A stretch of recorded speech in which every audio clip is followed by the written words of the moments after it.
Le grand lancer, aucune vie ne s'écoule comme nous l'avions souhaité, ni même comme nous l'avions planifié. Nous faisons toujours la même expérience, nous n'avons jamais toutes les cartes en main, malgré nos désirs. Il y a dans la vie des étapes, malgré tous nos efforts, les objectifs que nous nous étions fixés ne sont toujours pas en vue.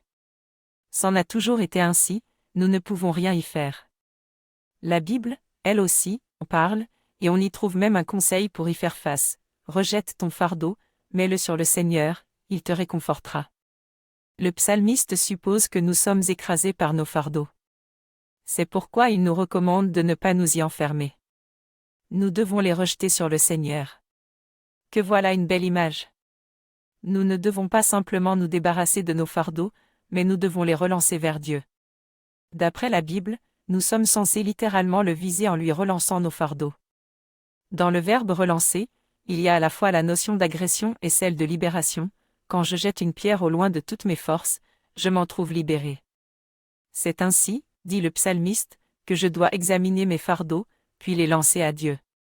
Le bénéfice que j'en tire est qu'après ce lancer, je peux me redresser. Dieu lui-même m'aide à me redresser. Il me donne la force de me tenir plus droit. Celui qui est rongé de soucis, qui plie sous les fardeaux, ne peut pas rester redressé, il est constamment inquiet. Et quand il veut se redresser, il bascule. Le fait de se libérer de son fardeau, de ses soucis constitue pour lui une libération, et lui permet de se redresser, de se fixer des objectifs et de continuer sa route.